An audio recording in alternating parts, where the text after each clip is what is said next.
मैं सौरभ सिन्हा।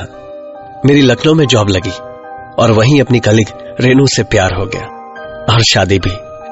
पर हम 7 साल में किराए का घर बदल बदल के परेशान हो गए थे।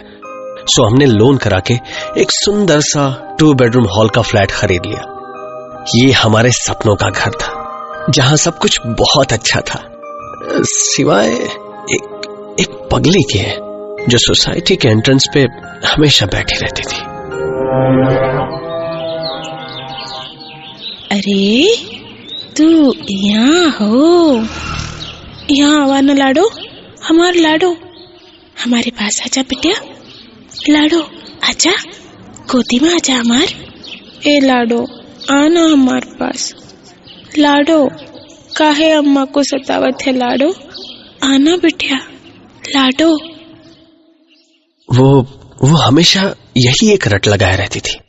बिल्डिंग के दूसरे लोगों की तरह हम भी कभी कभी खाना डाल दिया करते थे उसके सामने। पर जो भी हो, नए घर में बहुत अच्छा लग रहा था हमें। सुनो रेनू, एक अच्छा सा सोफा देखा है मैंने, क्या कहती हो? सोबू, तुम भी ना जितने पैसे जमा किए थे डाउन पेमेंट में लग गए। कहाँ से आएगा तुम्हारा सोफा? अरे EMIs में मिल जाएगा यार। पर सोबू, पिंकी के बोर्डिंग की फीस भी तो जमा करनी है ना। बस ऐसे ही छोटी छोटी खींचतान में बहुत प्यारी लाइफ चल रही थी हमारी। लेकिन एक दिन रेनू मुझसे बोली, सोबू मैं कुछ कहूँ तो तुम डांटोगे तो नहीं ना? अरे नहीं, बोलना। क्या मैं तुझे हमेशा डांटता रहता हूँ? नहीं, थोड़ी अजीब सी बात है ना, इसलिए। अब बोल भी दे यार। एक्चुअली मुझे ना रात में किसी बच्चे की रोने की आवाज सुनाई देती है। क्या बोल रही हो? अरे यार, तुम औरतों का इंट्यूशन भी ना। हमारी बच्ची को कोई तकलीफ नहीं है हॉस्टल में, बेस्ट बोर्डिंग स्कूल में है वो। नहीं यार सोबू, मैं क्या पिंकी की आवाज पहचानती नहीं हूँ क्या? ट्रस्ट मी, वो किसी और बच्ची की आवाज थी। तो क्या शादी से पहले की भी कोई बेटी है क्या तेरी? है? तुम्हारी तो। अरे रुको, कहाँ भाग के जाओगे? अरे छोड़ो, अरे मजाक कर रहा था भाई। रुको। अरे दिल पर अरे लग गई। मैंने हंसी में टाल दिया, बात आई गई हो गई। लेकिन एक रात अचानक मेरी नींद खुली तो मुझे भी वही रोने की आवाज सुनाई थी।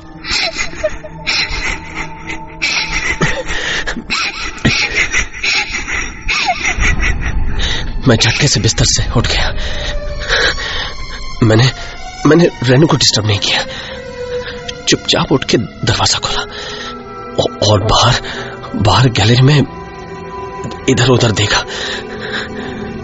ये आवाज कहां से आ रही है, पर कहीं कुछ नहीं मिला। तो वापस लौट आया, पर तभी लगा कि ये आवाज तो बाहर हल्की थी, जबकि यहाँ घर के अंदर ज्यादा साफ सुनाई दे रही थी।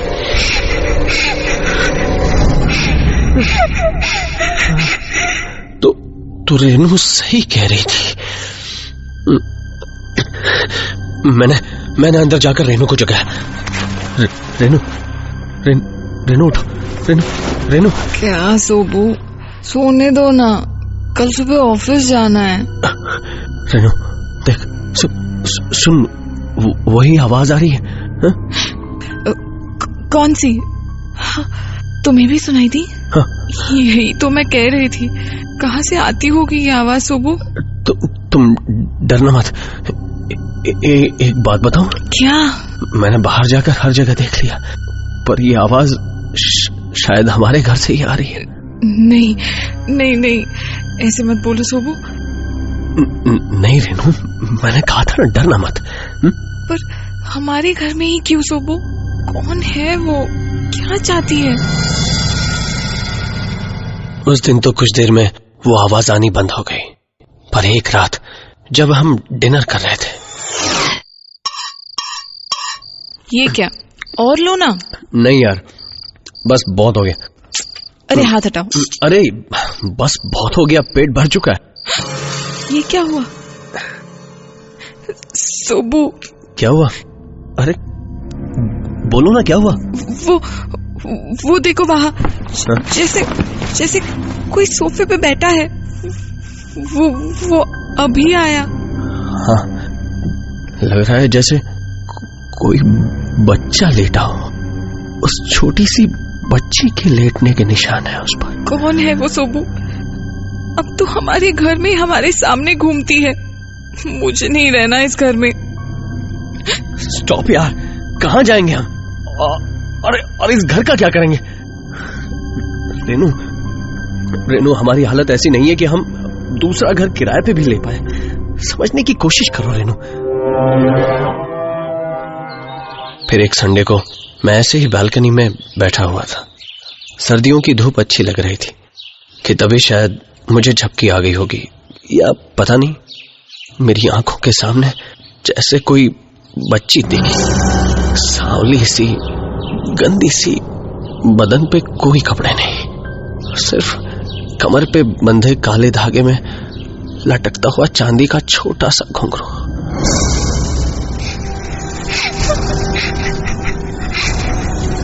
अम्मा, अम्मा, अम्मा, अम्मा।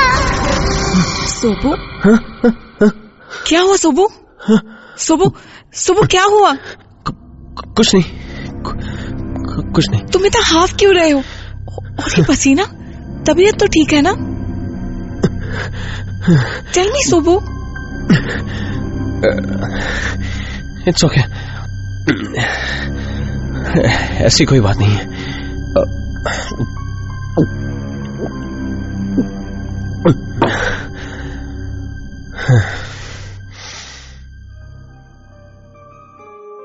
रेनू बहुत डर गई थी, इसलिए मैंने उसे ये बात नहीं बताई। पर इसके बाद तो मुझे वो सपना यहां वहां बैठते बैठते हर जगह दिखने लगा। मतलब कभी भी, खुली आंखों से भी। घर की आबो हवा ऐसी भारी हो गई थी कि कभी कभी तो सांस लेना भी मुश्किल हो जाता था। और ये सब एक छोटी सी बच्ची कर रही थी। पर मैं करता भी क्या? फिर एक दिन ओझा भी बुलवाया।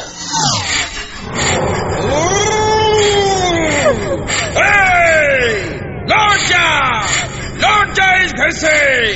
छोड़ दे इस घर को, छोड़ दे। चली जा, नहीं तो बंद करके पेटी में डाल दूंगा।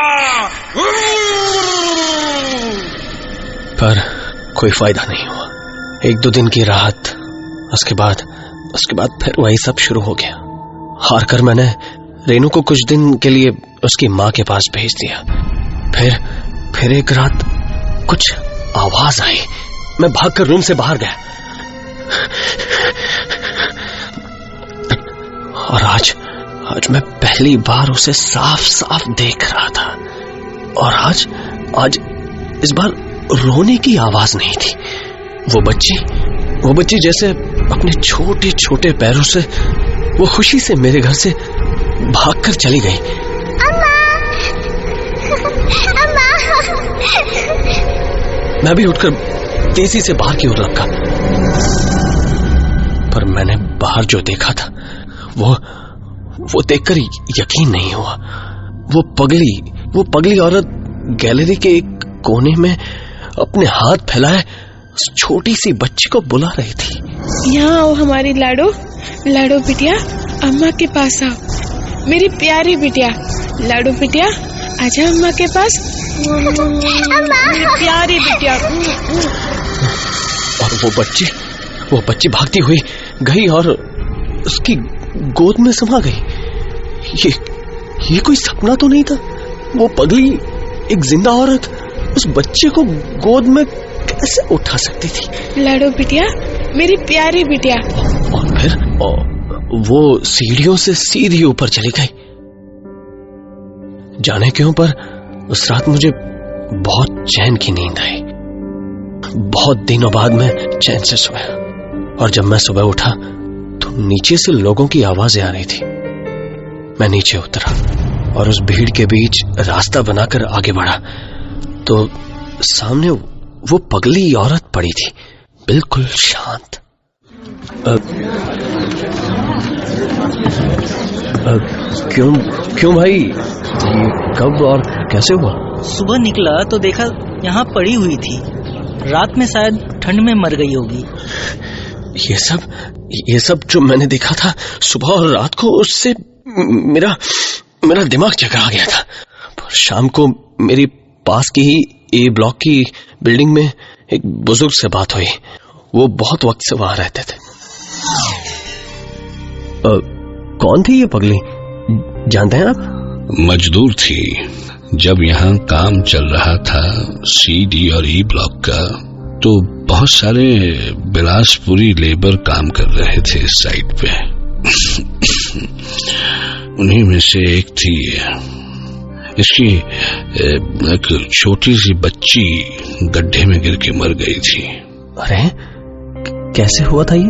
अपनी ही माँ के आंखों के सामने। उस वक्त उसकी माँ बिल्डिंग में काफी ऊपर चढ़ी हुई थी, काम कर रही थी। तब यहाँ काफी सुनसान रहता था। आसपास जंगल झाड़ियां सी थी। मैं यहीं इस बालकनी के बाहर देख रहा था। मैंने देखा वो बच्ची रोती रोती अपनी माँ को ढूंढती हुई जा रही थी। अम्मा, अम्मा, अम्मा,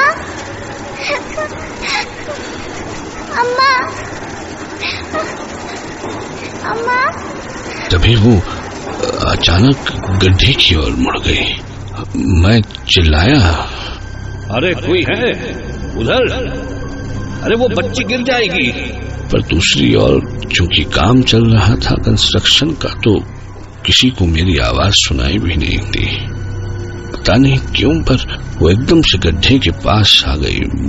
मुझे समझ में नहीं आया कि मैं क्या करूं क्या ना करूं। मैं एक बार फिर से चिल्लाया, अरे रुक जाओ, रुको। पर वो तो बढ़ती ही जा रही थी। अम्मा। तभी उसका पांव फिसला और वो गड्ढे में जा गिरी। काफी पानी था उस गड्ढे में। मैं भागा, पर जब तक सीढ़ियों से नीचे उतरकर वहां तक पहुंचता, तब तो कुछ मजदूर पहुंच गए थे। लाडो, लाडो, अरे कोई बचा लो अपनी बिटिया को। लाडो, लाडो, लाडो, अम्मा आ रही है। लाडो, लाडो, कोई बचा लो बिटिया को। कोई बचा लो हमारी बिटिया को। लाडो, लाडो। अरे रस्सी डाल, अरे रस्सी डालो वहां से। ए कस के पकड़ा। हाली कर। अरे उतना हिलता ही नहीं। यहाँ लेटाई दो। पर जब तक उस बच्ची को निकाला, तब तक वो बच्ची मर चुकी थी।